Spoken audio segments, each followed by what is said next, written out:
Ok, buenos días chicos, buenos días. Continuaremos con el tema de sistema tegumentario. Voy a enviarles estos videos con tiempo para que tengan chance de estudiar. Voy a intentar grabar el día de hoy también cavidad oral para entonces enviarles los dos videos, pero en caso de, les mando este primero. Entonces, el sistema tegumentario. Este corresponde a nivel histológico como el órgano más extenso que tiene el cuerpo humano. Y sí, lo sé, suena extraño pensar que la piel representa un órgano, porque usualmente cuando pensamos en órganos, pensamos en vísceras internas, por ejemplo, o en órganos parenquimatosos o tubulares, pero cuando hablamos de la piel tenemos que entenderlo como un órgano que forma parte de la homeostasis del cuerpo, que tiene componentes, que tiene anexos y que entonces en conjunto van a formar lo que llamamos sistema tegumentario. Entonces este sistema tegumentario está compuesto por la piel y sus anexos cutáneos. Cabe destacar que aparte de los anexos cutáneos también encontramos glándulas, que esa imagen que está ahí tiene un error porque realmente las glándulas no son anexos cutáneos, sino glándulas como que órganos aparte, bueno, órganos no, como eh, partes del órgano que están en conjunto con el mismo, pero no son un anexo, porque anexo lo consideramos como pelo y uñas. Entonces, bien, en cuanto a las funciones del el sistema tegumentario, nosotros tenemos diferentes funciones y yo sé que es extraño también pensar que la piel tenga tantas funciones importantes que ni siquiera uno se lo imagina, pero esa es la realidad. No solamente sirve para separar y proteger nuestro medio interno del externo, sino que también tiene una protección inmunológica, va a regular la temperatura corporal, permite la secreción de sustancias, permite entonces también la absorción de sustancias, se considera como una vía de administración farmacológica, transmite información sensitiva que nos ayuda a conectar con el medio externo, nos ayuda a percibir diferentes situaciones ambientales, incluso no solamente la percepción de nuestro alrededor, sino también una expresión una manifestación de enfermedades sistémicas que nos ayudan a nosotros como clínicos a identificar diferentes patologías, asimismo como también una función endocrina. Entonces todo eso forma parte del sistema tegumentario. En cuanto a la barrera física, pues ya sabemos que la piel, la epidermis específicamente, corresponde a un tejido epitelial plano estratificado queratinizado, que este tejido epitelial pues funge como una barrera entre el medio externo y el medio interno para evitar por ejemplo las fricciones o evitar el contacto directo contra órganos internos, contra vasos sanguíneos. O sea, es más difícil para un microorganismo patógeno pasar la barrera mecánica de la piel que corresponde al epitelio. Pero además de eso también tenemos la barrera química que forma parte de la epidermis también, que es el pH. El pH de la piel es menor que el pH del medio interno. Además de eso también tenemos la barrera inmunológica. En ese epidermis, en ese tejido epitelial, nosotros tenemos células que se van a encargar de protegernos contra microorganismos externos, que ya lo hemos hablado en el tema de sistema inmunológico, pero aquí se los vuelvo a recordar. Recuerden que tenemos los linfocitos LITAM, que son de piel y mucosas. Tenemos también los linfocitos, por ejemplo, gamma y delta, que se encuentran ahí también. Tenemos las células de Langerhans, que se encuentran en el tejido epitelial y forman parte de las células presentadoras de antígeno. Entonces todo eso nos va a permitir una protección tanto inmunológica como de mecánica. Además de eso también les puedo hablar un poquito acerca de la homeostasis del cuerpo. Por ejemplo, imagínense que el cuerpo necesita regular la temperatura corporal. Estamos en un medio sumamente caluroso, con altas temperaturas. ¿Qué hace el cuerpo? Sudar. Eso lo vamos a combinar, ¿verdad? Esa función de homeostasis la vamos a combinar con la siguiente, que es secreción y excreción. El cuerpo, mediante la secreción de sudor, pues puede regular la temperatura corporal, poder disminuirla por lo menos en pocos grados. Por eso es que nosotros sudamos cuando tenemos calor, para que entonces el cuerpo pueda mantener una temperatura estable. En cuanto a la absorción, estaba de la mano con la función que les había dicho de vía de administración farmacológica, porque recuerden que no solamente tenemos la parte intravenosa, sino también a nivel cutáneo, que forma parte de las vías de administraciones parenterales. Ya saben que existe la intramuscular, la oral, la intravenosa, pero también tenemos una cutánea, donde podemos administrar entonces fármacos por debajo de la piel, o sea, dentro, ¿verdad?, de la dermis, o también podemos administrarlo a través de parches que se absorban, ¿verdad?, desde la parte más superficial de la epidermis. En cuanto a la función endocrina, recuerden que hay diferentes hormonas que pueden actuar entonces en expresiones cutáneas, por ejemplo, las hormonas sexuales. Todas las hormonas sexuales, cuando llegamos a la adolescencia, ayudan a desarrollar los ¿cómo se dice? Factores sexuales secundarios, creo que se dice. Los rasgos sexuales secundarios. Entonces, esto se va a presentar, por supuesto, a nivel cutáneo, con la expresión de vello facial en los hombres, en las mujeres y también en los hombres, el vello púbico, también se va a relacionar con la secreción de sebo a nivel de las glándulas sebáceas, toda la parte endocrina. Fíjense, por eso es que muchas veces cuando llegamos a la adolescencia, pues nos brotamos, ¿verdad?, a nivel cutáneo, facial, de la cara. La información sensitiva, por supuesto, va relacionado con el medio de información que nosotros tenemos del ambiente. No es lo mismo, por ejemplo, tú tocar una superficie caliente o tocar una superficie fría, sentir, por ejemplo, el calor emanente de un objeto, la presión, la cantidad de presión, los objetos, qué forma tienen los objetos, todo eso se va a percibir a través de la piel.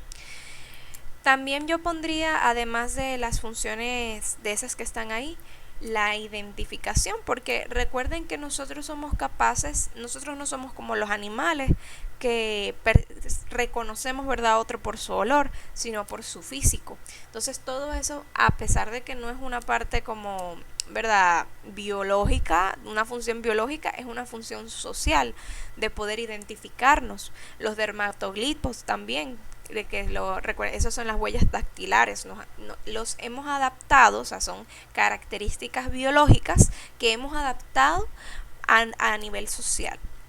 La expresión facial, por ejemplo, la identificación de las mismas a través de las huellas dactilares, todo eso forma parte de las funciones del sistema tegumentario. En cuanto a los componentes de la piel, específicamente la parte cutánea, nosotros tenemos dos principalmente, la epidermis y la dermis. En mi opinión, existe también otra tercera capa, que es la hipodermis. Entonces tenemos epidermis, dermis e hipodermis, que algunos libros no la asocian, ¿verdad?, como parte de la piel, sino que la entran o la meten en la clasificación de la dermis. Pero bueno, vamos a comenzar por la piel. Fíjense que la piel está compuesta, por la epidermis. Fíjense que la epidermis está compuesta por dos componentes: células y la organización de esas células, que se demuestra en estratos. Entonces tenemos que las células de la epidermis son los queratinocitos, que son la mayoría, forman parte del 85% de las células de la epidermis. los melanocitos, las células de Langerhans y las células de Merkel, que ya están en menor cantidad. Los estratos es la manera que tienen específicamente los queratinocitos en la epidermis, o sea, son los niveles que ellos van formando. Y aquí yo les quiero hacer una pregunta. ¿Ustedes consideran que todos esos estratos son células diferentes o son células iguales? Le voy a dar 5 segundos.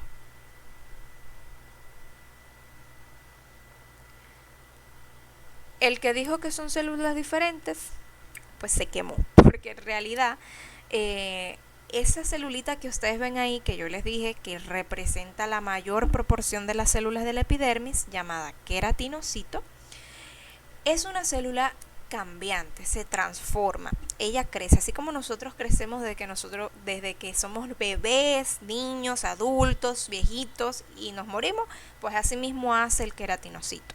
El queratinocito inicia como una sola hilera de células en la capa basal, es una sola hilera de células, ustedes la van a identificar ahorita. Luego entonces se transforma, cambia un poquito su morfología y se transforma en una célula, un espinocito, que es parte del estrato espinoso de la epidermis. En estas son de 3 a 4 capas de células que se van a caracterizar porque entre las uniones celulares se van a observar pequeñas líneas de unión que parecen espinas, por eso se llama espinocito y por eso se llama estrato espinoso. Luego va a volver a cambiar su morfología y se va a volver una célula un poquito más angosta, va a tener menos filas celulares, va a teñirse más intensamente y se va a convertir entonces en el estrato granuloso. Dependiendo si estamos hablando de piel fina o piel gruesa, que ya yo voy para allá, no se preocupen, va a haber un cuarto estrato llamado estrato lúcido, que es simplemente una laminilla o una pequeña barra birrefringente luminosa que se va a identificar específicamente en las imágenes histológicas de piel gruesa. Y ya, por último, como capa más superficial en contacto con la superficie externa del cuerpo, tenemos el estrato córneo, que dependiendo de nuevo de si estamos hablando de piel fina o piel gruesa, se va a notar ya sea como un estrato acelular, es decir, de células anucleadas que simplemente se llenaron de queratina, que lo veremos en un ratito. Esas células murieron y se van a compactar en ese estrato llamado estrato córneo. Y dependiendo si es piel gruesa o piel fina, pues se va a ver o más grueso o más estrecho, angosto. Entonces se estarán preguntando, ¿qué es eso de piel fina o piel gruesa? Bueno, en anatomía macroscópica ustedes pues por supuesto van a notar de que hay diferentes partes de su cuerpo, de la piel específicamente, que tienen una piel más gruesa y más fina. Por ejemplo, no es lo mismo una piel del párpado que una piel de la espalda. Pero eso es en anatomía macroscópica. Cuando hablamos de histología, ustedes no van a notar que la piel se va a dividir si es gruesa, si es fina, en función de su tamaño o de su grosor, sino más bien en los anexos cutáneos que ésta posee. Por ejemplo, en la palma de sus manos, ¿tienen pelo? No. En la planta de sus pies, ¿tienen pelo? No. En el glande del pene, ¿tienen pelo? No. Entonces, eso es lo que ustedes le va a identificar, principalmente los vellos. Aunque ustedes piensen que en algunas partes del cuerpo no hay vello, sí hay. Por ejemplo, en el párpado sí hay vello, muy muy pequeño, pero lo hay. Entonces, todas esas son cositas que se tienen que evaluar, porque por ejemplo, cuando yo hablo de piel gruesa, yo me estoy refiriendo a zonas del cuerpo que no tienen vello, es decir, que no tienen folículos pilosos, tampoco tienen glándulas sebáceas. Entonces eso es algo importante. Recuerden que glándulas sebáceas son las glándulas que van a secretar sebo, que van a secretar esa como que sí, o sea, el barrito, la pus, esa grasa. Entonces, no, bueno, no pus, la grasa, porque por ejemplo, no necesariamente tenemos que tener granitos para evidenciar que hay glándula sebácea. De hecho, en la cara, nosotros no se, es, obviamente, si usted no se lava la cara en la mañana, cuando se levanta, la va a tener grasosa.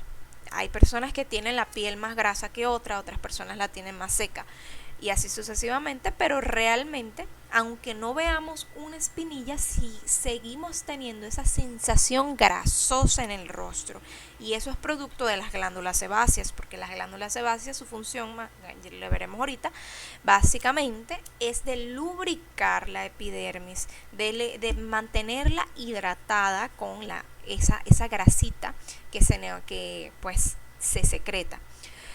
Entonces a lo que voy es que la piel gruesa no tiene ni glándulas sebáceas ni folículos pilosos. Por eso es que únicamente ustedes sudan en las manos, no se les ponen grasosas.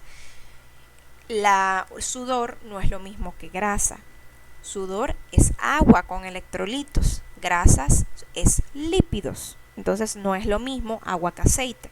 Asimismo no es lo mismo así no es lo mismo glándulas sebáceas que glándulas sudoríparas. Espero que eso haya quedado claro. Por lo tanto, zonas del cuerpo donde hay piel gruesa, únicamente palmas de las manos, plantas de los pies. Hay zonas del cuerpo que son de piel fina, que es básicamente todo lo que no es planta de los pies y palmas de las manos. Todo lo demás es piel fina. La piel de la espalda es piel fina. La piel del muslo es piel fina. Y así sucesivamente con todas las demás partes del cuerpo, a excepción de manos y pies. Y se preguntarán, monitora, pero en el glande y en los labios menores, ahí no hay pelo. ¿Eso es piel gruesa? No, no es piel gruesa. Ese es un tipo especializado, una excepción de piel fina, que a pesar de que tiene, por ejemplo, glándulas sudoríparas y glándulas sebáceas y no tiene folículos pilosos, se considera piel fina por la característica del estrato córneo. Y eso lo veremos ahora. Entonces, eso es en cuanto a epidermis. Pero también tenemos la dermis. Recuerden que la dermis se va a dividir en dos capas, en la dermis papilar y la dermis reticular. Entonces, definiendo la dermis primero, antes de continuar con las capas, habíamos hablado de que la epidermis es un tejido epitelial, ¿verdad? Entonces recuerden que debajo de todo tejido epitelial se encuentra un tejido conectivo subyacente. Por lo tanto, la dermis ya deja de ser tejido epitelial y se convierte en tejido conectivo, ¿de acuerdo? Un tejido conectivo. Este tejido conectivo se va a dividir en dos capas, dermis papilar y dermis reticular. La dermis papilar es la que está más en contacto con la epidermis y va a contener entonces ciertas papilas que son una especie de anclaje, ¿verdad?, que representan la unión dermatoepidérmica. Estas va a ser unas especies de montañitas que ustedes van a ver ahorita cuando les muestre la imagen, donde se van a alojar dos cosas diferentes. Pueden ser papilas vasculares o papilas nerviosas. Si son papilas vasculares, pues estas van a contener vasos sanguíneos, y si son nerviosas van a contener pues nervios o terminaciones nerviosas, específicamente una que veremos más adelante que se encuentra ahí. En la dermis reticular, esta es una dermis más profunda, un poco más densa, y que entonces se encuentran algo importante llamado líneas de Langerhans. Las líneas de Langerhans. Las líneas de Langerhans son líneas es como básicamente la orientación de las fibras colágenas que se encuentran en ese tejido conectivo reticular y que me van a permitir conocer las tensiones de la piel. Eso es importante saber los que quieren ser cirujanos para poder entonces realizar las incisiones y asimismo las suturas siguiendo las líneas de tensión de la piel, porque no es lo mismo seguir una línea de tensión y de esa manera tener un resultado, ¿verdad?, más lindo, más limpio, que se cure más rápido, a tu obstaculizar o ir en contra de esas líneas de tensión de la piel, que ya ahí pues es cuando queda esa cicatriz toda fea, toda notoria, no se cura de manera fácil ni rápida. Entonces es importante conocer esas líneas de Langerhans. Ya en la parte de la hipodermis, esta, como les había mencionado, forma la última porción de la piel, es la capa más profunda, ya es la que tiene contacto, ¿verdad?, con la aponeurosis de los músculos, y esta pues va a estar casi completamente formada por tejido adiposo.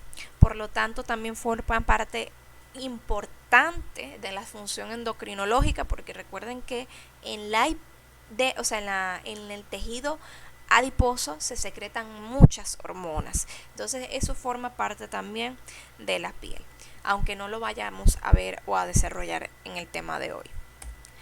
Entonces ahí está la diferencia: piel gruesa y piel fina.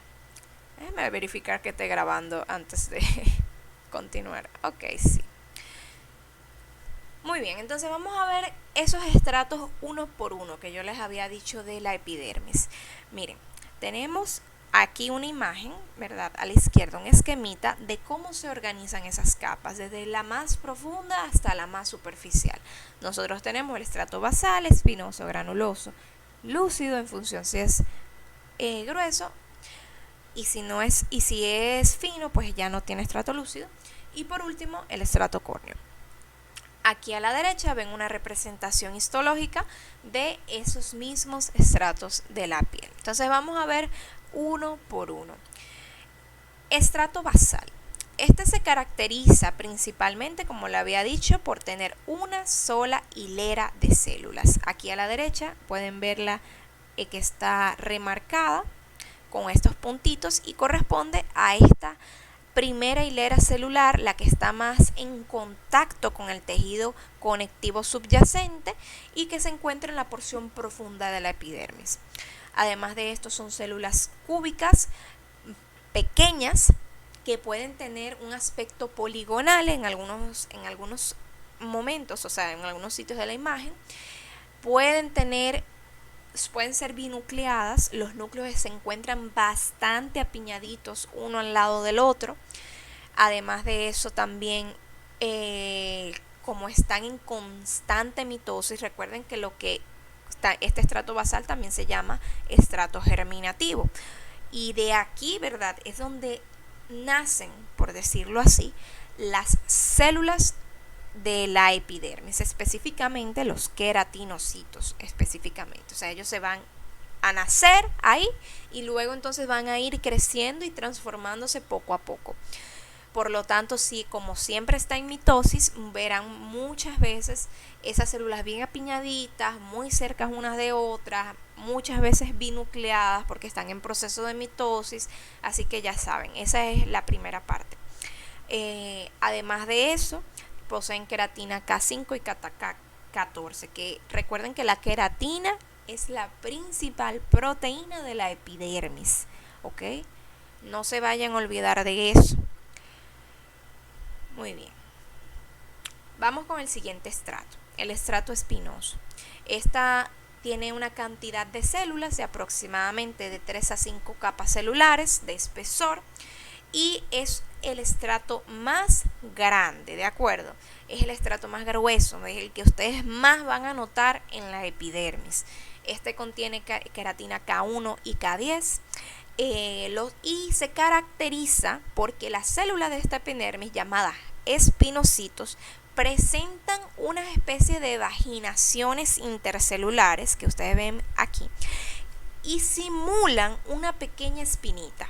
Todas estas líneas que ustedes ven entre una célula y otra representan las uniones hemidesmosomales que hay entre una y otra. ¿Por qué se ve así? Resulta que estas células, al entrar en contacto, ¿verdad?, con diferentes componentes de la preparación histológica, específicamente cuando estamos haciendo el proceso de deshidratación, estas células se encogen. Eso es un artefacto, un artificio a nivel histológico que pareciera que son así, pero en realidad no. Entonces, cuando yo me refiero a esto, para que no se confundan, cuando yo me refiero a artificio, es una consecuencia de la preparación histológica. O sea, las células per se en un tejido vivo no se ven así, como si tuvieran espinitas una al lado de la otra. Ellas originalmente están unidas perfectamente, pero cuando la están preparando, cuando la están deshidratando ese tejido, esa célula se encoge un poquito. Al encogerse un poquito, como que se separa, pero no por completo, sino que quedan esas uniones ahí como que están tratando de volver a donde estaban antes. Y eso que ven ahí, esas uniones, esas evaginaciones de las uniones intercelulares, se llama nodo de viso cero, ¿de acuerdo? Nodo de viso cero. Tengan eso muy en cuenta. Estas células de acá son más grandes, ya no se ven tan cúbicas, se ven un poquito más poligonales, y como les había mencionado, también representan el estrato más grueso, o sea que no hay perdedera, ahí no hay perdedera. Si usted no selecciona eso en el examen, cuando yo se lo señale, vamos a tener problemas, ok. Pero bueno, otra cosa aquí que aparece a nivel ultraestructural, que no lo vemos en la imagen, pero a nivel de un microscopio, por ejemplo, electrónico, nosotros podemos notar que empiezan a formarse unas vesículas. Esas vesículas se llaman cuerpos de Ottland o cuerpos laminares, que contienen lípidos, ¿de acuerdo? Contienen sustancias lipídicas que vamos a utilizar más adelante. Fíjense otra imagen histológica de epidermis, específicamente del estrato, de piel, específicamente del estrato espinoso. Continuamos con el próximo estrato. Aquí yo tengo el estrato granuloso y, como su nombre lo dice, se va a caracterizar por la participación o la inclusión de diferentes gránulos citoplasmáticos. Este estrato posee un grosor de aproximadamente 1 a 3 células, o sea, 3 filas celulares, y que, pues, como había mencionado, su característica principal es la presencia de esos gránulos. Por lo tanto, al tener gránulos que se tiñan intensamente, pues por supuesto a nivel histológico ustedes van a ver que ese estrato se va a teñir intensamente. ¿De qué color? Basófilo, o sea, moradito, se va a teñir intensamente. ¿Qué contienen estos gránulos? Porque no son los mismos gránulos que yo había, o sea, no son las mismas vesículas que yo había dicho anteriormente. Anteriormente yo les había dicho los cuerpos de Ottland, ¿verdad? O cuerpos laminares. Ahora nosotros vamos a tener estos gránulos que se van a formar de proteína. Ya los lípidos eran una cosa, las proteínas son otras. Los lípidos no se tiñen, por eso es que nosotros no podemos verlo a nivel de una tinción histológica de rutina, pero este sí que lo vemos, porque las proteínas se tiñen intensamente en la tinción de rutina. Por lo tanto, estos no pueden ser los cuerpos de Ottland, sino más bien son los gránulos de queratohialina. Entonces tengan eso pendiente, de que los que se ven en el estrato granuloso corresponden a los gránulos de queratohialina, que son gránulos, son vesiculitas que llenas de proteína, llenas de contenido proteico. ¿Y cuáles proteínas? Bueno, ahí específicamente vamos a tener una proteína llamada filagrina, que se va a componer de unos aminoácidos llamados cistina e histidina, y eso es lo que le van a dar esa característica basófila a esos gránulos. Continuamos con el estrato córneo.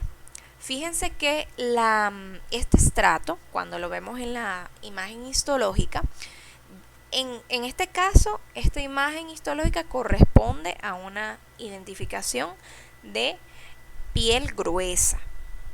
Piel gruesa. ¿Por qué piel gruesa? Porque es sumamente grueso ese estrato córneo. Fíjense que aquí tenemos Fíjense, este que está aquí es el estrato granuloso. Fíjense que yo les dije de 1 a 3 filas celulares. Miren, 1, 2 y 3.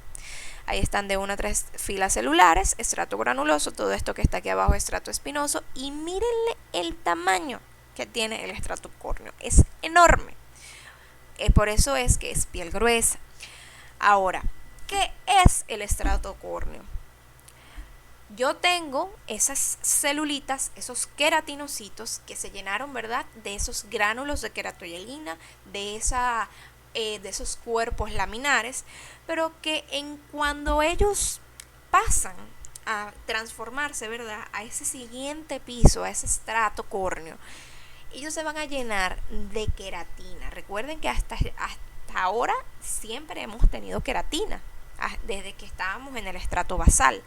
Entonces esa queratina fue aumentando y aumentando. Pasó de tonofilamentos, que era, así le llamamos a la queratina, o sea, la queratina, como por decirlo así, es la proteína, pero esa proteína va a tener diferentes formaciones. Tenemos tonofilamentos y tonofibrillas. Los tonofilamentos son como pequeños hilitos y ya las tonofibrillas son esos hilitos que se fueron compactando. Uno se van compactando y apiñando. Entonces esas tonofibrillas van a llenar por completo la célula, la van a destruir básicamente. Le van a romper todo por dentro, muy drástico así. Y al llenarla, pues se va a ver como un estrato córneo. Eso es básicamente el estrato córneo. Células anucleadas, o sea, células muertas, llenas de queratina. Eso es el estrato córneo. Entonces, este va a ser, dependiendo del tipo de piel que estamos viendo, puede ser o el estrato más grueso o bien delgadito. Acá tenemos que además de eso, pues ustedes lo van a identificar porque es el estrato que va a tener contacto con la luz del órgano. Fíjense que todo esto está blanco, es decir, esa es la parte más superficial, y acá la primera capa que tiene contacto con la luz es el estrato córneo. Este también se caracteriza por contener, o dependiendo si es piel gruesa o piel fina, puede tener un estrato subyacente, que es estrato lúcido, y este solamente va a estar en la piel gruesa, ¿ok? Quiero que quede eso claro. Este estrato no es más que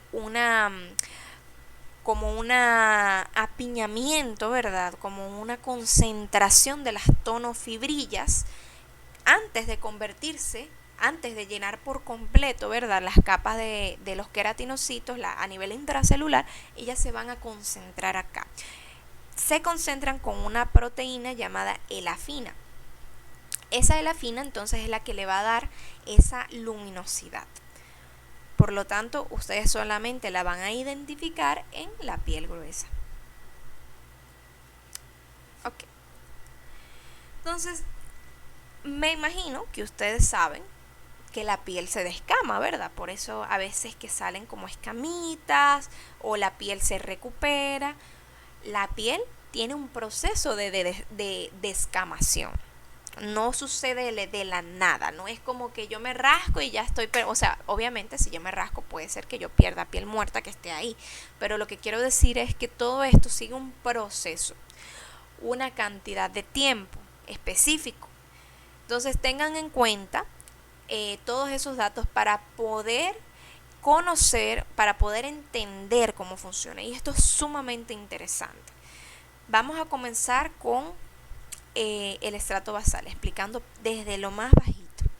Entonces fíjense aquí como estas células del estrato basal van a llenarse, como les había mencionado, de queratina, de filamentos intermedios. Ellos van a estar ahí, pues se están formando esas proteínas de filamentosas, que posteriormente las vamos a conocer como tonofilamentos, y que representan la queratina. Luego en la célula espinosa, como les había mencionado, miren cómo se van a formar esos cuerpos laminares que no logramos ver al microscopio óptico, pero están ahí. Luego entonces en las células granulosas del estrato granuloso se van a formar esos gránulos de queratoyalina que ya yo les había mencionado, que tienen cistinas e histidinas que me van a formar una proteína llamada filagrina. Entonces, en este punto, cuando tenemos que pasar de célula granulosa a célula queratinizada, se va a formar una barrera. Esa barrera se llama barrera contra el agua, ¿ok? Y esa barrera contra el agua tiene dos componentes. Tiene un componente lipídico y un componente celular o proteínico. Miren acá. Esta es la célula granulosa. Y ya aquí tenemos entonces la célula queratinizada, básicamente. Y entre la célula granulosa y la célula queratinizada se va a formar esto. En la envoltura lipídica, básicamente esta va a estar formada por el contenido de las vesículas de los cuerpos laminares.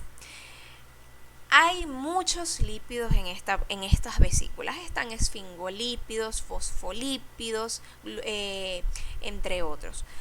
El más importante de todos los lípidos es el acilglucosilceramida. El acilglucosilceramida es un tipo de lípido que va a funcionar como una especie de teflón. No sé si han visto, por ejemplo, como ese material que usan muchas veces para impermeabilizar los techos, que le ponen arriba a los techos para evitar que cuando caiga la lluvia, pues toda esa parte se llene de agua y caiga el agua o se filtre a través de los poros del techo y caiga al edificio. O sea, para evitar eso hay que impermeabilizarlo y le ponen un teflón. Entonces esa es básicamente la función del acilglucosilceramida. Es como una especie de cubierta que va a cubrir, ¿verdad?, las células granulosas, básicamente para evitar que el agua atraviese esa barrera, que pase esa capa. Esa es la función del acilglucosilceramida. Pero aparte, yo tengo también la envoltura celular. Esa envoltura celular va a estar compuesta de diferentes proteínas. Tenemos la loricrina, tenemos la filagrina, tenemos las tonofibrillas, tenemos la elafina, también tenemos las proteínas similares a la prolina, la involucrina, entre otras. La más importante son estas tres de aquí: la filagrina, las tonofibrillas o filamentos de queratina y la loricrina. Esas tres son las más importantes. Fíjense que yo les había comentado que cuando se iniciaba, ¿verdad?, el proceso de diferenciación celular en el estrato basal, pues se formaban, ¿verdad?, esas tonofilamentos que son básicamente queratina. Entonces, cuando se van aumentando, ¿verdad?, cuando van aumentando de los pisos, cuando van pasando de estratos, esos tonofilamentos se van agrupando. En este momento, ellas se van a agrupar y van a formar las tonofibrillas. Las tonofibrillas van a lograr agruparse, o sea, cada una de estas, fíjense, esto es una queratina, esto es otra, aquí hay 4 queratinas. Una queratina corresponde a un solo tonofilamento. Esto es un tonofilamento, tonofilamento, tonofilamento, tonofilamento. Y los 4 juntos me forman entonces una tonofibrilla. Pero tienen que pegarse de algún modo, ¿verdad? Porque no van a estar juntitos y ya. No, ellos tienen que agruparse de alguna manera para no separarse. Entonces, eso lo logran a través de la filagrina. La filagrina o Filament Aggregating Protein es la proteína encargada de agrupar esos tonofilamentos y convertirlos en tonofibrillas, que posteriormente se van a concentrar, ¿verdad?, y van a formar la queratinización de los queratinocitos. O sea, la que se van a llenar, pues, de todo el citoplasma, se va a llenar de queratina y la célula va a morir, y así es como se forma entonces la capa queratinizada del estrato córneo. Y básicamente esas son las tres más importantes. Entonces recuerden, una envoltura celular y una envoltura lipídica. Ya cuando pasa eso, cabe destacar que cuando estábamos hablando de la parte proteica, recuerden que yo les dije, ¿verdad?, que la filagrina estaba formada por unos precursores de aminoácidos llamadas histidina y cisteína. Entonces, cistina, perdón. Esos dos aminoácidos son sumamente ácidos, muy ácidos. Por eso es que el pH de la piel pasó de 6.8 a 4.5. ¿Y para qué me interesa a mí que ese pH cambie? Resulta que acontece que cuando ya se ocurre la queratinización y la célula se llena de queratina, en algún momento tiene que desprenderse, no porque nosotros nos vamos a ir formando capas y capas y capas y capas de queratina. Esas células en la parte más superficial pues tienen que desprenderse. Y el hecho de que ellas se desprendan o que no se desprendan va a depender del pH. A la derecha, fíjense que nosotros tenemos estas imagencitas, ¿verdad?, que me están señalando, me están haciendo un zoom de esas uniones que tienen rato viendo, que ustedes me imagino que se estarán preguntando, ¿qué son esas cositas que están ahí? Pues resulta y acontece, señores, que esas uniones que ustedes ven ahí se llaman desmosomas. Entonces, esos desmosomas son básicamente uniones intercelulares que me van a conectar una célula con otra. Entonces, esas uniones intercelulares, en ese espacio, ¿verdad?, intercelular, se encuentran dos proteínas, las lecti y las queloque. Las lecti es inhibidor linfoepitelial de tipo casal y las queloque son proteínas similares a la calicreína. Entonces, básicamente, lo que hacen es que las queloque tienen aspecto de Pac-Man. Fíjense ahí, eso les va a ayudar a recordarlo. Entonces, ¿qué hace el Pac-Man en el jueguito? Él va y se come a todos los fantasmitas. Entonces, las queloque lo que van a hacer es que se van a comer, ¿verdad?, esas uniones intercelulares. Fíjense cómo ellas van y tratan, como ellas siempre están hambrientas, siempre tienen un hambre, que se están muriendo del hambre, entonces ellas siempre van a intentar comerse estas uniones celulares.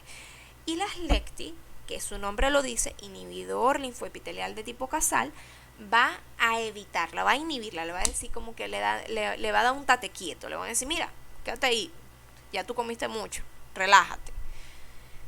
Entonces, pero eso sucede, adivinen, cuando el pH está en 6.8 o 7.5. Desde que el pH disminuye a menos de 6.8, adivinen que las lecti se van a dormir. Ellas dicen, no tengo que ver con eso, me quité. Y las queloque pues quedan a su cuenta y dicen, pero yo me voy a dar tremenda hartura entonces. Y van y se comen todos esos desmosomas, todas esas uniones celulares se las van a comer. Y por eso es, señores, que la célula se desprende, porque ya el lecti, que inhibía la queloque, se inactiva por el pH y permite entonces que esas proteínas similares a la calicreína se coman esas uniones celulares, las destruyan y permitan entonces que la célula se desprenda.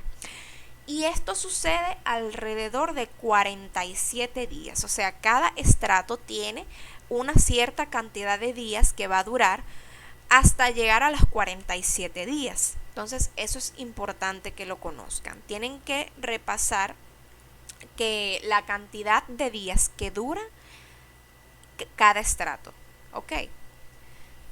Que eso puede salir en el examen. Entonces, sigamos.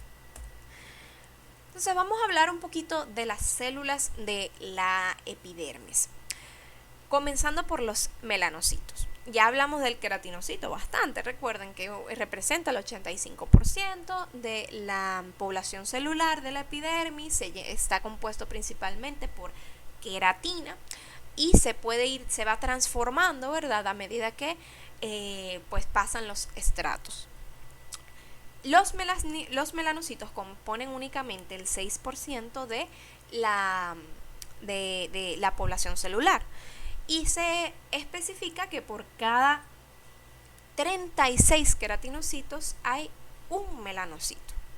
Claro, eso es variable, o sea, es aproximado, pero es como para que tengan una idea de más o menos a qué cantidad de queratinocitos se les otorga el pigmento por un solo melanocito, que a eso voy. La función del melanocito es básicamente otorgar la melanina, crear la melanina. ¿Y cómo lo va a hacer? ¿Cómo va a hacer que ese pigmento se presente de manera uniforme, ¿verdad?, dentro de lo que cabe en la piel de un individuo? Básicamente el melanocito es una célula con múltiples evaginaciones, es una célula de gran tamaño, polimorfa, que va a través de su citoplasma, ella va a evaginar diferentes prolongaciones. Estas prolongaciones van a llegar a diferentes capas celulares, aproximadamente de 1 a 3 filas celulares. Y puede prolongarse tanto, o sea, ella va a llevar cada una de esas prolongaciones que parecen como tentáculos hacia la célula. Y esos tentáculos van a transportar una vesícula llamada melanosoma. Ese melanosoma pues va a contener el pigmento llamado melanina.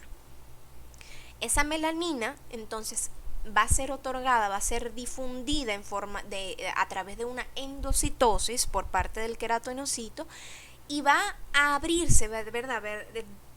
O sea, la vesícula entra dentro del queratinocito, se va a abrir la vesícula y va entonces a distribuir ese pigmento por encima del núcleo celular.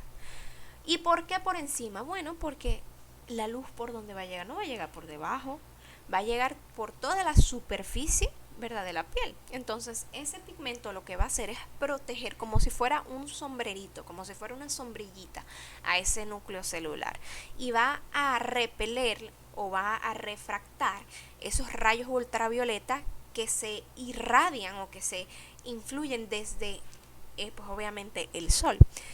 Y gracias a eso, señores, es que a nosotros, las personas de piel más oscura, bueno, yo no tengo la piel tan oscura realmente, pero en este país pues hay muchas personas que tienen la piel oscura y que son mucho menos propensos a desarrollar cáncer de piel. Y es gracias a esto, porque recuerden que uno de los principales factores para desarrollar cáncer de piel son los rayos ultravioleta.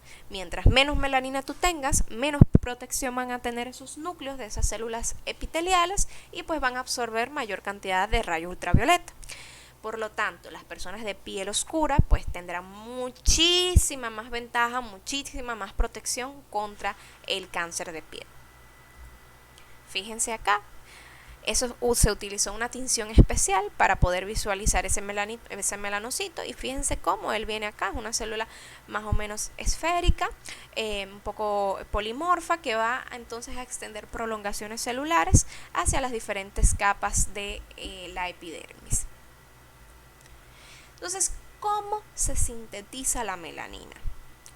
Bueno, lo primero es que antes de hablar de esto tenemos que saber que existen dos células de la epidermis que vienen de otro lugar que no es el ectodermo. O sea, a nivel embriológico ustedes tienen diferentes capas de piel: ectodermo, mesodermo, endodermo.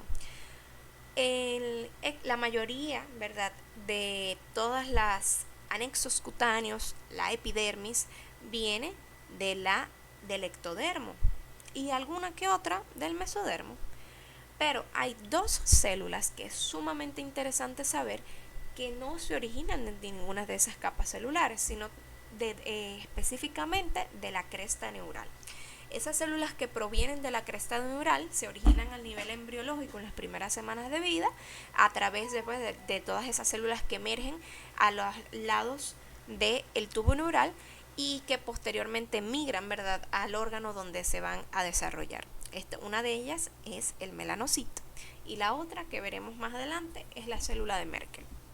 Entonces, ya comenzando con esto, esta célula, este melanocito que proviene de la cresta neural, va a ser capaz de sintetizar la L-dopa. La L-dopa es la L3,4 dihidroxifenilalanina.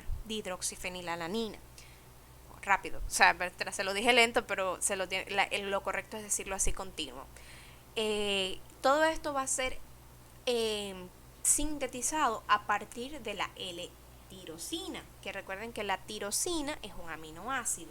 Entonces, ese aminoácido va a formar la hidroxifenilalanina a través de una enzima llamada tirosinasa. Luego, por la misma enzima, esa L-dopa se va a convertir en dopaquinona.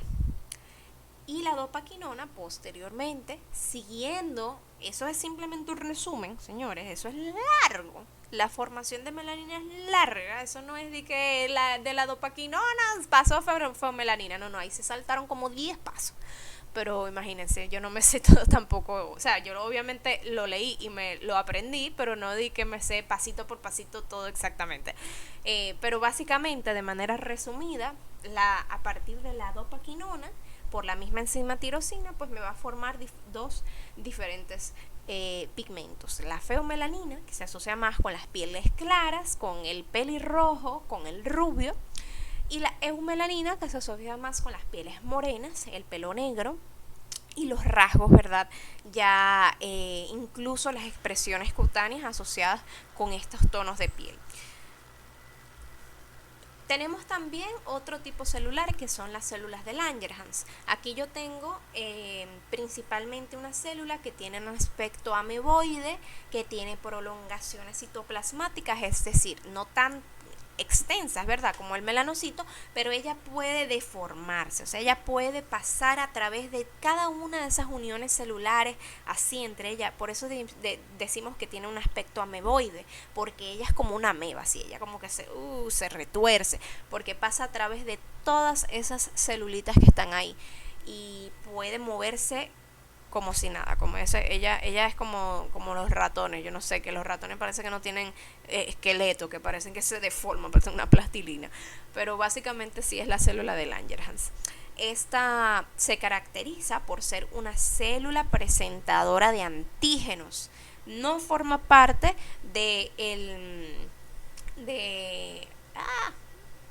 los macrófagos, el sistema fagocítico mononuclear, no forma parte de los macrófagos, sino solamente de células presentadoras de antígeno. Fíjense acá cómo se observan, se usan tinciones especiales para poder captarlas, porque a simple al microscopio óptico con una tinción de rutina no se logran ver, pero fíjense ahí cómo se ven. Usualmente se usan tinciones argénticas para esto, o sea, porque reaccionan ante metales. Entonces vamos con la porción sensitiva.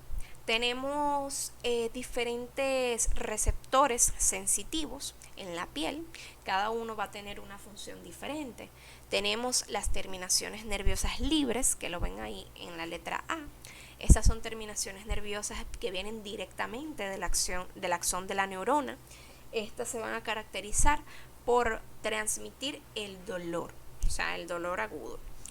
Tenemos también a la derecha, en la letra B, las células de Merkel. Las células de Merkel se caracterizan por ser células cuboides con microvellosidades que van a tener entonces que pueden tener que pueden tener núcleos binucleados. Además de esto, van a tener una asociación van a tener, no exactamente, pueden llegar a tener la mayoría del tiempo una asociación con una placa neuronal. Esta placa neuronal va a acoplarse, ¿verdad?, con la célula de Merkel en su parte inferior y me la va a conectar a una neurona. Esta placa neural, o sea, el disco terminal de axón aferente, me va a conectar la célula de Merkel y me va a formar el corpúsculo de Merkel. ¿Ok? Corpúsculo de Merkel cuando la célula está asociada con ese disco o placa terminal del axón aferente. Además de esto, ella se va a encargar de percibir el tacto fino, es decir, esa caricia, esa como que tacto superficial, que no es doloroso, simplemente es como la sensación de que algo te está rozando, algo te está tocando y es bastante delicado. Ese se va también o sea, a ese tacto fino también se va a percibir específicamente en la yema de los dedos, ¿ok? por eso es que nosotros somos capaces de percibir más con la yema de los dedos que con otra parte del cuerpo. Tenemos también en la letra D, este corresponde a un corpúsculo de Ruffini, que es una terminación nerviosa encapsulada. Ya llegamos a las próximas 4 terminaciones, perdón, las próximas 4 receptores nerviosos son encapsulados. Estos 2 que yo acabo de decir no son encapsulados. Entonces, el corpúsculo de Ruffini es una terminación nerviosa encapsulada que va a contener ramas terminales de un axón aferente, o sea, de un axón neuronal. Estas ramas se van a acumular aquí de manera encapsulada y me van a permitir entonces captar las diferentes tensiones, o sea, los estiramientos de la piel, así como también cambios de temperatura asociados más al calor. Tenemos abajo de eso, que parece como una colita de sirena, ese es el corpúsculo de Krauss. El corpúsculo de Krauss es también una terminación nerviosa encapsulada que me va a contener de nuevo ramas terminales de un axón aferente. Pero ahora, en vez de detectar, ¿verdad?, a la temperatura del calor, me va a detectar el frío.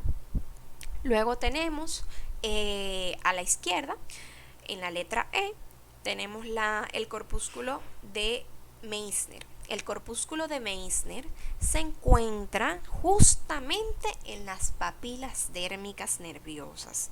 Fíjense que en esa imagen, ahí yo veo esta formación, ¿verdad?, como si fuera una montañita, pero en la superficie de esa montañita yo veo esas células epiteliales. Resulta y acontece que esas células epiteliales son la epidermis, específicamente probablemente el estrato basal o germinativo. Entonces, en esa dermis papilar, específicamente en esa papila dérmica nerviosa, yo tengo ese corpúsculo de Meissner. El corpúsculo de Meissner también se encarga de detectar el tacto fino, también se encarga de detectar esos roces sutiles, superficiales. Por lo tanto, tienen casi la misma función que las células de Merkel. Estas se van a caracterizar por ser una terminación nerviosa encapsulada compuesta mayormente por células de Schwann. O sea, esas células de Schwann, que recuerden que son esas células que van a otorgarle mielina, ¿verdad?, en el sistema nervioso periférico a las axones neuronales, se van a acumular, aglomerar dentro de ese corpúsculo llamado corpúsculo de Meissner. Y ya pues a la izquierda, como última terminación nerviosa encapsulada, tenemos el corpúsculo de Pacini en la letra C.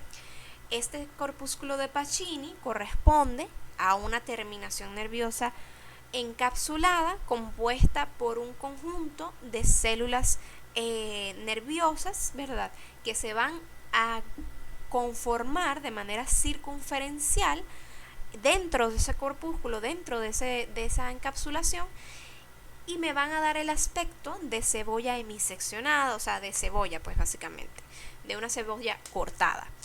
Se va a ver característico de esta. Y además de esto, su función principal, pues es la detección de presión. O sea, cuando a ti te presiona y tú sientes ese peso, esa presión, va a estar detectado por el corpúsculo de Pacini.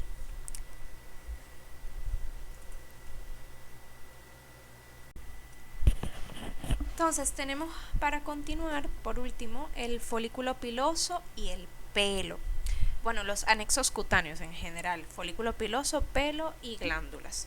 Entonces, en esta imagen de la izquierda pueden ver un esquema del folículo piloso. Fíjense que el folículo piloso se representa como una invaginación de la epidermis, o sea, la epidermis viene acá, esta se invagina y me forma entonces a este segmento que se conoce como infundíbulo, que va desde la invaginación de la epidermis hasta esto que ven acá, que es el conducto sebáceo.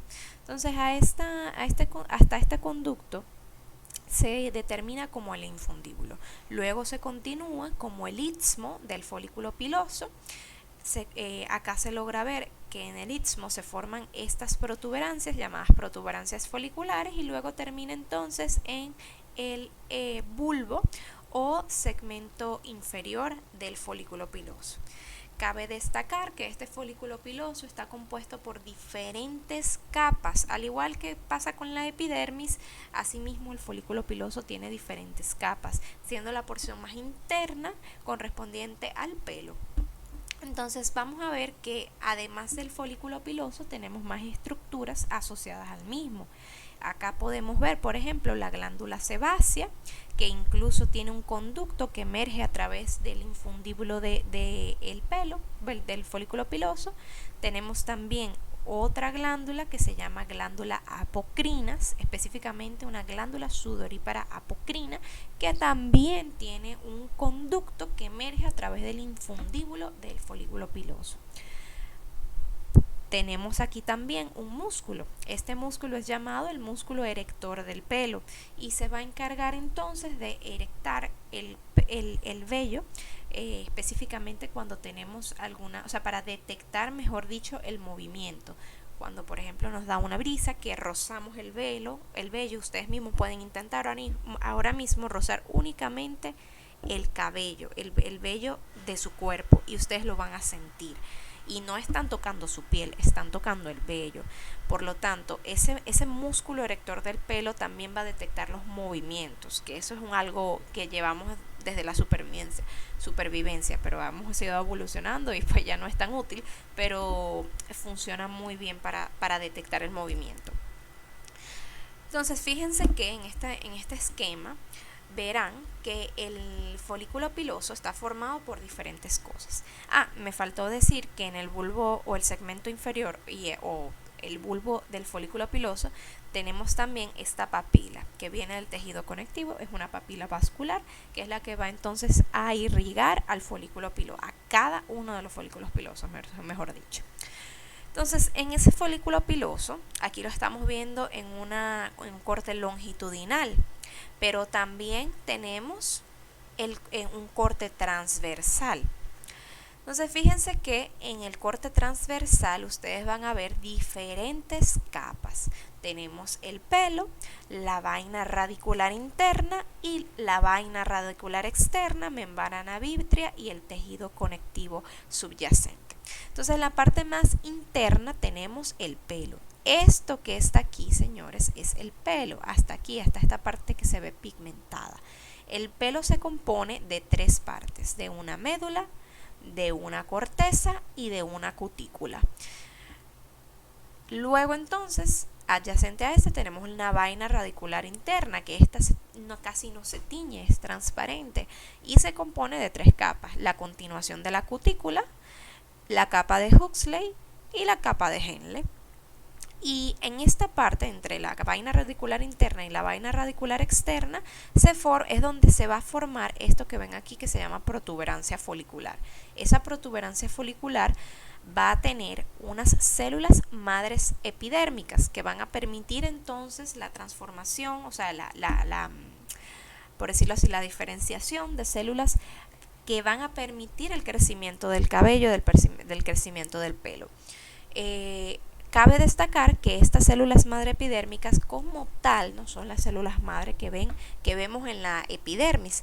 Sin embargo, hay que resaltar que en caso de que haya una lesión extensa de la epidermis, es decir, que haya quemaduras, por ejemplo, a nivel de una superficie externa de la piel, es posible que estas células madre epidérmicas migren, o sea, ellas van a detectar esa reparación que hay que realizar, ese trabajo, y van a migrar hacia el sitio donde hay que,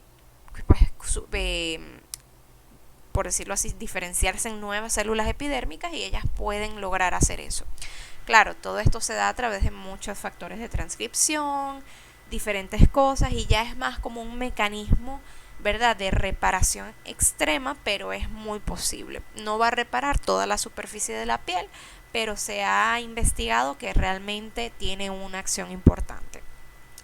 Me faltó decir que esto también se observa acá, que son terminaciones nerviosas, que tienen una función similar al músculo erector del pelo, que van a permitir entonces saber el movimiento mecánico que tienen los vellos. Entonces eso es en cuanto al pelo, ¿verdad? Fíjense acá que en una imagen histológica ustedes pueden ver en la misma corte longitudinal, tenemos acá el bulbo piloso, donde emerge también la papila vascular. Luego tenemos entonces la vaina folicular. Aquí tenemos el pelo en la parte más interna. Asimismo se va, ¿verdad?, formando por diferentes capas estratificadas. Ya con la vaina radicular interna, externa, no podemos acá como tal diferenciar todas las capas de cada una, pero se puede identificar como a grosso modo el pelo, la vaina radicular interna, la vaina radicular externa, y pues ya todas estas capas me forman el folículo piloso. Fíjense acá, otra imagen de folículo piloso. Esta es la papila vascular. Aquí ya tenemos la parte más interna que corresponde al pelo. Luego se continúa con la vaina radicular interna, vaina radicular externa.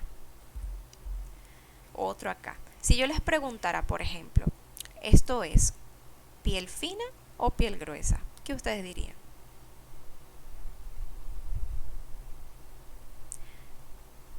Piel fina. Cabe destacar que aquí, bueno, no se los comenté antes, creo que me lo volé ahora que lo pienso, pero se los voy a explicar aquí rapidito. Miren que la dermis, esto es lo primero es que van a identificar la luz. Fíjense acá, esto es la luz, ¿de acuerdo? Entonces la luz siempre va a estar en contacto con el estrato más superficial de la epidermis, que es el estrato córneo. Entonces este estrato córneo, lo primero que van a pensar, ¿es grueso o es fino? Es fino. Lo segundo que van a pensar, ya saben que debajo del estrato córneo se encuentran los diferentes estratos subsiguientes. Esos estratos subsiguientes que componen la epidermis por debajo del estrato córneo, aquí se ven gruesos o se ven finos. O sea, ¿hay muchas capas o hay pocas? Hay pocas. Eso es otro dato que me va a decir qué identificación es. Aquí ni siquiera aquí hay como 1, 2, 3, como 5 capas de célula nada más. Luego de eso entonces yo tengo acá la dermis. Fíjense acá, dermis, todo este tejido conectivo que ven aquí que no corresponde a la epidermis. Ojo acá, no corresponde a la epidermis, está subsiguiente, está por debajo de la epidermis, tiene una tensión usualmente más clarita, se caracteriza por tener fibras que van en diferentes direcciones, que no van orientadas como en una cantidad de células específicas de forma estratificada, sino que van más en forma longitudinal. Eso es el tejido conectivo subyacente llamada dermis. Y fíjense que acá la dermis papilar es mucho más laxa, es más abierta, hay como más espacios en blanco, mientras que en la dermis reticular, que es esta que ven aquí, pues ya se ve muchísimo más como denso. Además de eso, pues pueden ver, aquí también se puede ver parte de la dermis papilar, reticular. Entonces fíjense que otro dato que les va a decir y a especificar que esto es piel fina, porque esa es la identificación, pues fíjense que puedo ver un folículo piloso. Recuerden que en la piel gruesa no hay folículo piloso. De hecho, puedo ver dos acá. Puedo ver este y puedo ver este. Dos folículos pilosos. Además, puedo ver esto que ven aquí, que eso es el músculo piloerector. Incluso, miren cómo se continúa aquí. Viene para acá. Ese es el músculo piloerector en la letra B. En la letra D tenemos el folículo piloso. Esto es el pelo. Miren, eso es el pelo. Miren cómo se ve pigmentado. Recuerden que el pelo es pigmentado. Entonces eso se da por los melanocitos que hay ahí. Allí hay melanocitos. Hay en menor cantidad, por supuesto, que a comparación con la piel, pero hay. Y son los que le otorgan ese pigmento negruzco. O ya sea dependiendo si es eumelanina o es leomelanina. Acá tenemos también diferentes glándulas, que voy a volver acá ahorita en lo que explique glándulas para que puedan identificarlas bien. Fíjense, miren este folículo piloso en un corte transversal. Acá tenemos el pelo, entonces todo esto, bueno, esta corresponde a la médula del pelo, esta corresponde entonces ya a la parte de la corteza y la cutícula, y ya todo esto en conjunto es la capa interna.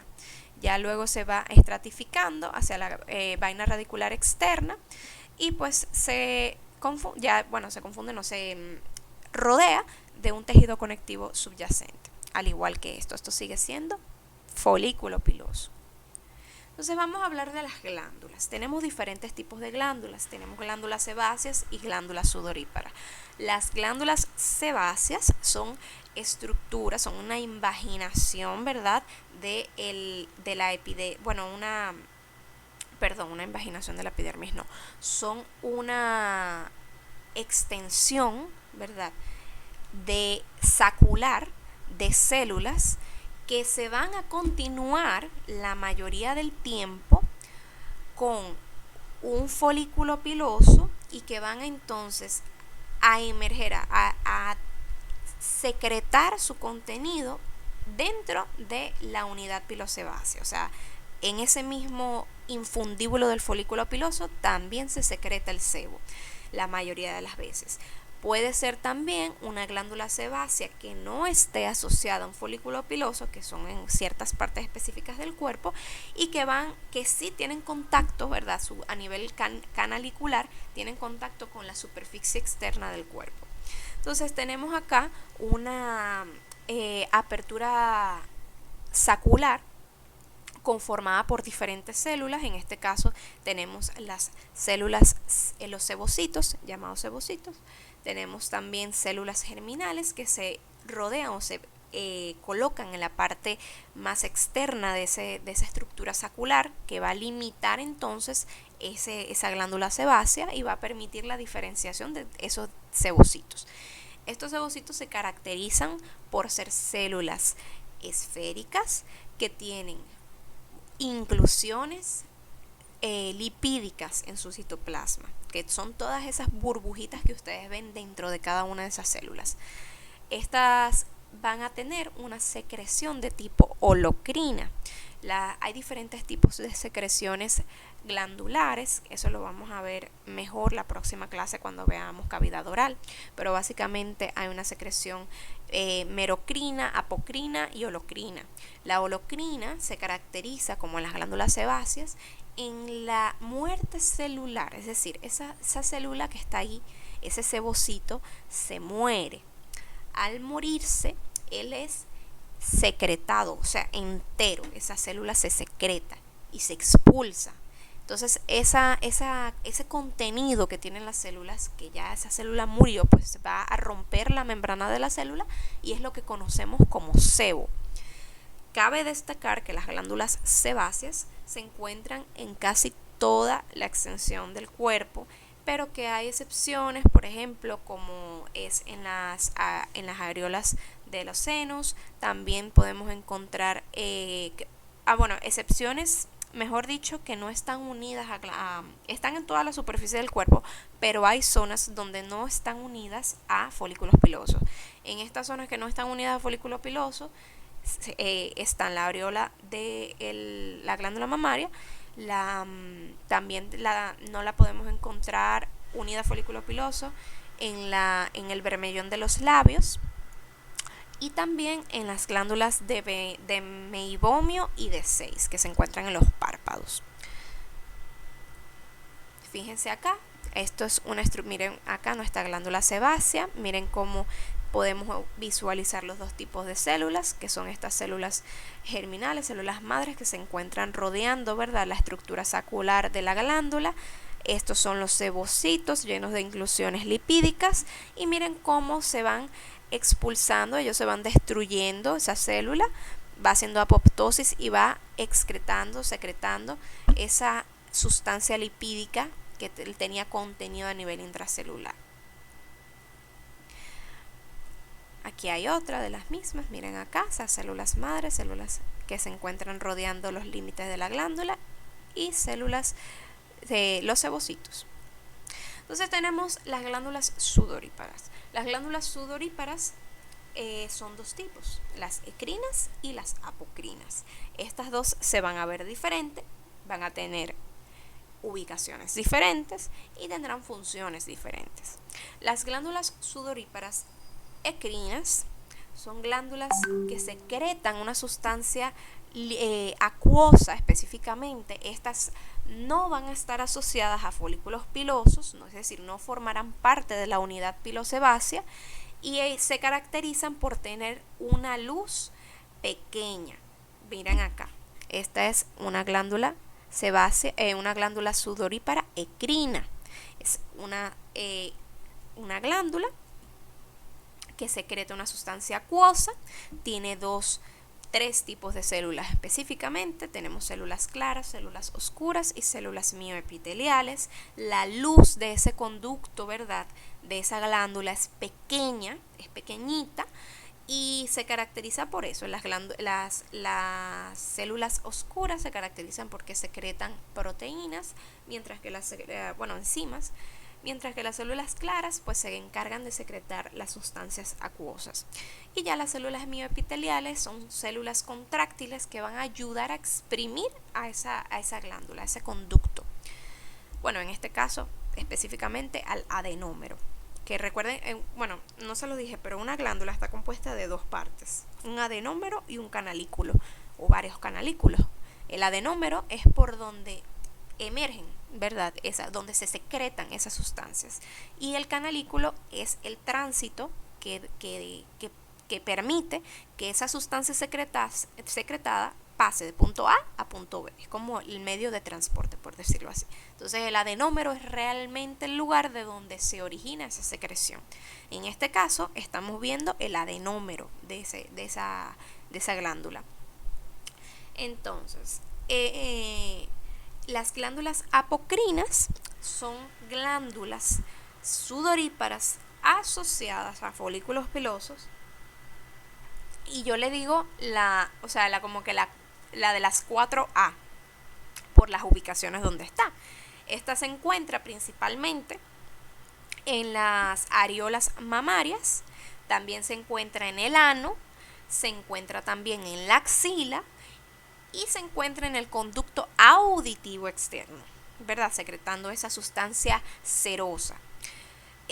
Además de eso, también se caracteriza porque ¿qué iba a decir? Me distraje, perdón. Que también se caracteriza la A por tener una luz amplia, ¿ok? Amplia. Esto es, por ejemplo, aquí se ve mejor. Glándulas apocrinas. Miren la luz tan extensa que tiene esa glándula. Todo esto es glándulas apocrinas. Y fíjense cómo son la diferencia con las glándulas ecrinas, que tienen una luz minúscula. Entonces, ustedes se acuerdan, apocrina, A para todo, ¿de acuerdo? Y ya, pues uña yo no se lo voy a dar. Pero nada, eso es todo, chicos. Estudien bien. Con respecto a la clase de cavidad oral, no me va a dar tiempo a hacerla ahora en la mañana, pero se las voy a intentar hacer mañana, aunque sea en la noche, y se las mando. También les voy a subir las tareas a Classroom, ¿de acuerdo? Pues nada, chicos, bye bye, estudien.